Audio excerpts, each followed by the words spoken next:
What's up guys, welcome back to Mr. D's Tech News and Reviews. Today we're going to be taking a look at the Nikon D7200 DSLR camera. I've been using this camera for a bit now, and let me tell you that I love the way it handles and takes videos and photography. So let's jump in. So here are its main points. It has a 24.2 megapixel sensor. It has 6 FPS continuous shooting. It has an ISO range from 100 to 25,600 and even more in black and white. It records 1080p at up to 60 frames per second. It has Wi-Fi and Nfc built in. You can buy the body on Amazon for just a bit over $1,000 and then find the lens that best suits your needs. So let's see what this camera has to offer. Let's start off on the left side of the body, where you'll find the different I/O ports of the camera. Under the first flap, you have a jack for the external mic and micro USB port to export media. Next is the mini HDMI to directly display to a TV. And finally, you have the headset port and an outlet to connect a remote shutter timer. Next is the flash button that will bring up the flash options on the LCD display.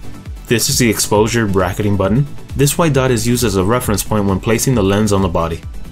This large button is used to release the lens. And this switch on the bottom is used to toggle between automatic and manual focus. On the other side, you have the depth of field button and the function button. On the right side, you can find the NFC logo, and this is where you would tap your phone to link to the D7200. You can also open up the slot to find 2 SD card slots, ensuring you never run out of space to capture that necessary shot. On the bottom, you have the tripod socket and the battery chamber cover.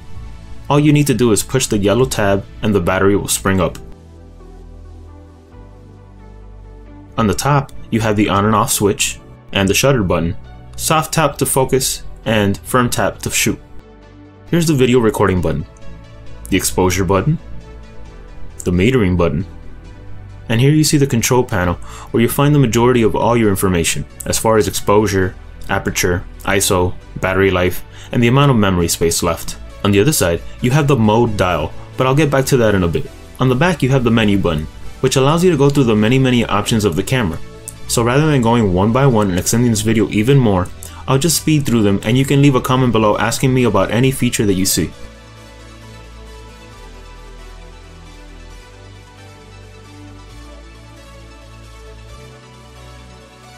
Here's the media button that allows you to scroll through all the photos and videos on the camera's memory. And the delete button, which is pretty self-explanatory. Next is the live view button and selector, allowing you to switch your main viewing modes on videos and photos between the viewfinder eyepiece on the top and the electronic display on the bottom.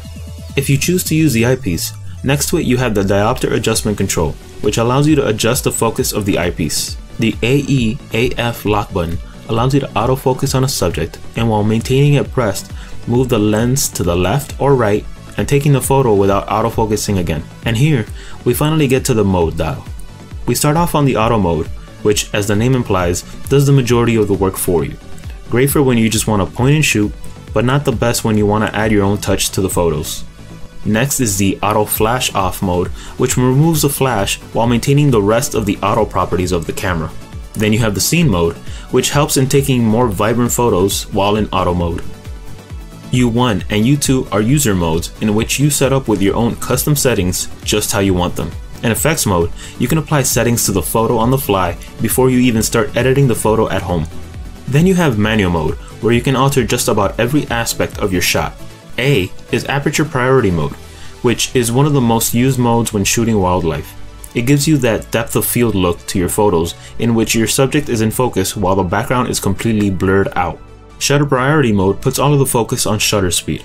This is great for sporting events when you want to capture a fast moving subject without it blurring.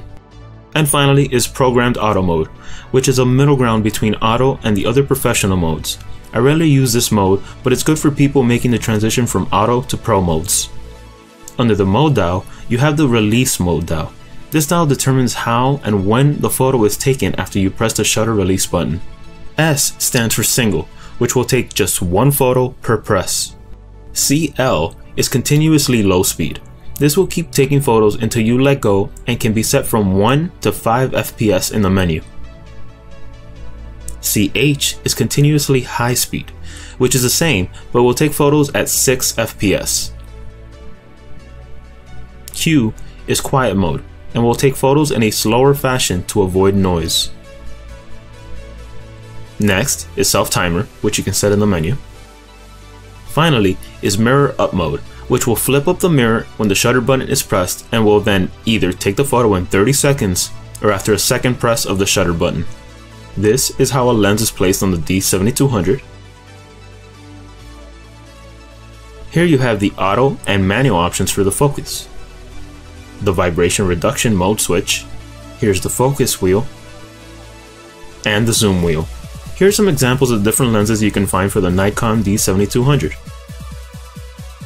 Usually, as you can imagine, the larger lenses are probably better if your subject is far away.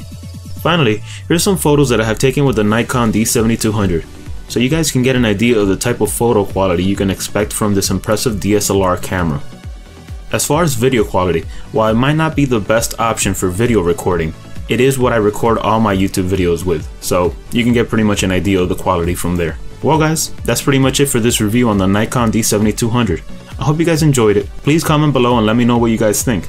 Also, like and subscribe for more tech news and reviews. See you next time.